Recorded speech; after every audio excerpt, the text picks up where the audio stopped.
Hey guys, what's going on? My name is Joe and welcome to a brand new video. Now today I have the first part of something a little bit crazy. So you guys know on the channel I have the hat crafting series. It's just basically me crafting a bunch of refined into hats to see if we can get any profitable crafts. That's all there really is to it. It's just nice to be able to sit back and do it. And the guys over at manco.store have been kind enough to give me 500 refined to do this with. So I'm literally going to be crafting 500 refined into hats, and I'm going to be selling them all on manco.store for relatively cheap. So I'm going to cut this video into two parts because I feel like people aren't necessarily going to stick around and watch me craft through 500 refined, regardless of how much I craft through. And I'm not the greatest mathematician, but I've worked out that around 500 hats is roughly between 160 to 170 hats. So this should be pretty interesting. So I'm just going to speed through this, man. I'm really excited to get into this. This is by far as I'm aware, and as far as I can think, my largest hat crafting that I've ever done, man. So our first hat is the point and shoot. Straight away, I know for a fact that that is profit. So every time we get a profitable hat, as always, we'll flash it up on the screen. But as of right now, I mean, all that's really happened from getting all this refined in my backpack is that my inventory has messed up. So, since we're going to be splitting this thing into two parts, I'll go down to 250 refined in the first episode and do the other 250 or however much it is we have left in another video. So, we're getting some decent hats. We just got a level 100 Charmer's Chapeau as well. And yeah, man, so obviously in these hat crafting videos it's just nice to be able to talk, sit down and just kind of talk to you guys in like a nice chill format. My game seems to be glitching every time I hit refined as well, which isn't great. But yeah, man, I don't know. For those of you who don't know, I've been streaming on Twitch a lot more recently. Not necessarily TF2 streams though. I haven't really done any TF2 streams as of late. I've been streaming Dark Souls 3, like my first ever playthrough of it, and it's been so fun, honestly, man. Like, okay, right, I wonder why that craft wasn't working then. We actually get the ruffled Ruprecht. I always say that wrong, but yeah, it's been really fun. I think streaming's such a nice change of pace from making videos because you get the interactiveness. That's what I really like about it, is that generally we don't get too many viewers on the live streams, which in itself is not necessarily a great thing, but it means I can talk to people in the chat individually. So I get to know the people that are coming to my streams regularly, and I just really like that about it.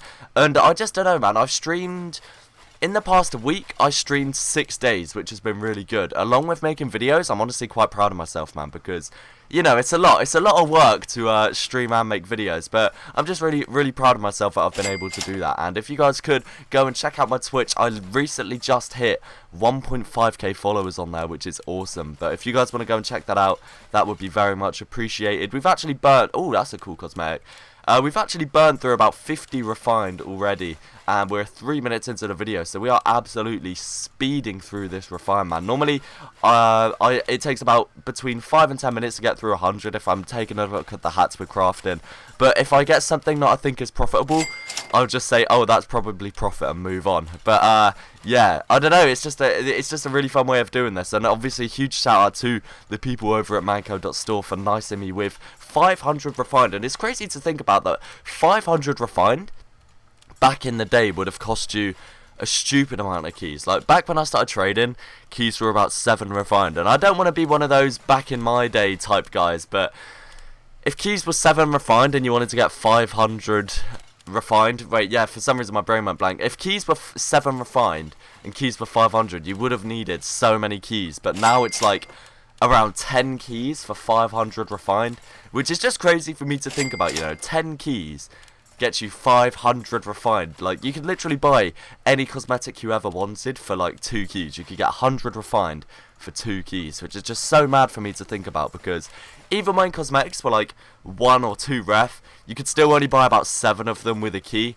Granted, there was a lot less cosmetics then. You know, we have so many crates and stuff since then that there's been so many more cosmetics added to the game, but it's just so crazy for me to think about, honestly, man.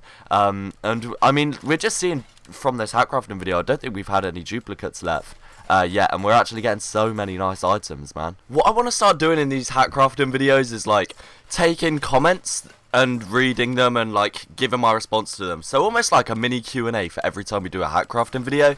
And obviously, since this is a new thing, I don't really have any topics to talk about, or no one's really left anything in the comments. So if you want me to maybe discuss a certain topic, or you have something you want my opinions on, or anything along those lines, leave it down in the comments below, and next time I do a hat crafting video, I'll kind of talk about it. Because although it's great crafting hats, right, I have 250 refined to burn through, which is going to take a lot of time. So perhaps getting some small conversational topics, maybe you want my opinions on something, or maybe you say a statement and you want to know how I'd respond to it. Just anything you kind of want me to talk about in future hat crafting videos, leave it down in the comments below. And I think one thing that a lot of people would ask me to talk about, and one thing that I am going to talk about, just because there's a lot you can say, is the current update situation.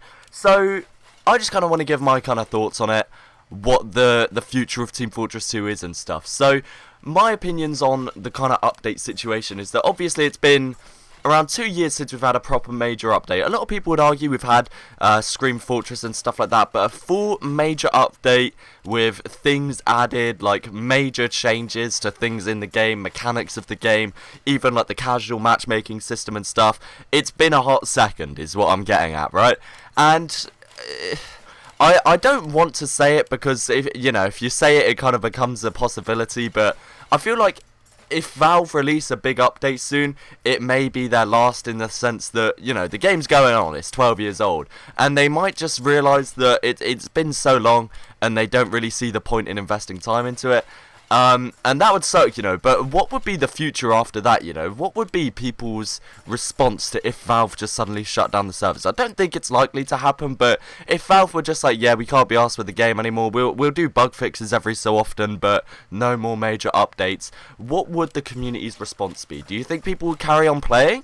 Or do you think it would be more of a case of the player base slowly starts to die out and moves to newer games? Because I kind of think about it a lot, obviously. YouTube content creation is my job. So making TF2 videos is my job. And generally making videos on other games isn't really beneficial to me, in the sense that I just get a ton of hate and unsubs every time I touch something that isn't Team Fortress 2. But if kind of YouTube suddenly, or Valve rather, suddenly shut down Team Fortress 2 servers, we've actually just crafted 2 Birdmans there. I don't really know what I'd do. Maybe I'd probably just start doing variety content if people are okay with that. I'll definitely try out CSGO videos, because I've been playing CSGO for so long, man. I've got more hours in CS than I do in TF2, I think. Or I'd maybe do what RT does, in the sense that he just streams and makes videos from that. As I said earlier, I've been streaming a ton recently, and making videos from my stream content would be amazing. Like, I could do more than just Dark Souls, and I'd be able to invest more time into streaming, because oh, a last breath. A PyroJoe crafted last breath. That's pretty epic right there, Yeah, as I was saying, like, I'd be able to invest more time into streaming. In the time that I'd usually be making YouTube videos, I could then stream with it, type thing, you know what I mean? So yeah, I don't know, it's just some food for thought, but I feel like I'd carry on playing the game and making videos on the game for a good amount of time until people kind of stop being interested in it. Because if there's no, it's an inevitability that if there's no new content added to the game, people will lose interest. You can't just repeat the same thing and play the same thing over and over again without it getting boring and without it getting tedious, Like, imagine 10 or 5 additional years down the line, after Valve cuts off new support for the game, you're just playing the same game mode over and over again. And they're like, I don't care if you're like TF2's biggest fan. There's no way you can exclusively play Team Fortress 2 when there's nothing fresh to do. Like, the logistics of it just don't really make sense. So I don't know. It's just some food for thought. I've always thought about is that, if Valve suddenly cut off support to Team Fortress 2, what would I do and what would the community do? And I feel like, yeah, I don't know, as I was saying earlier, a lot of people would probably carry on playing the game, but there's only so much you can play the game with nothing fresh being added before it gets stale. And that's an inevitability. That's not just with Team Fortress 2 either, that's with any game, I suppose, really. If CSGO, for example, just didn't put anything out, they didn't change anything in the game, there's only so much you could do, or so much comp you can play, or so many community servers you can play before you kind of rinse it for yourself, and there's no real enticing reason to carry on playing the game. But we're kind of approaching the end of the crafting video. We've got 270 refined, so that was our first little conversational topic, was if Valve suddenly cuts off support to Team Fortress 2, what would happen? What would I do as a content creator, and what would the community do? I just thought that was quite an interesting conversation point. I don't know, but we're definitely getting towards the end. We were on our last 12 or so refined. We've definitely had some good crafts, man. That point and shoot from earlier. We've had the last breath, which was a great craft as well. The Prinny hat, I'm not sure if that's profit, but that's a pretty cool item. It was a promo item, I think, along with the Prinny machete, the Surgeon's Side satchel, and just to get on 249, our last craft of the episode, we're going to get a soldier's stogie. So that is it. We've crafted 250 hats, which is about 80 or so, I think. 250 refined into hats is about 80 cosmetics, and I'll list them all on my manco.store page after I've done the part 2 of this. So stay tuned for part 2 and leave some topics down below if you guys want me to talk about it. Thank you guys so much for watching. Leave a like if you enjoyed, and peace.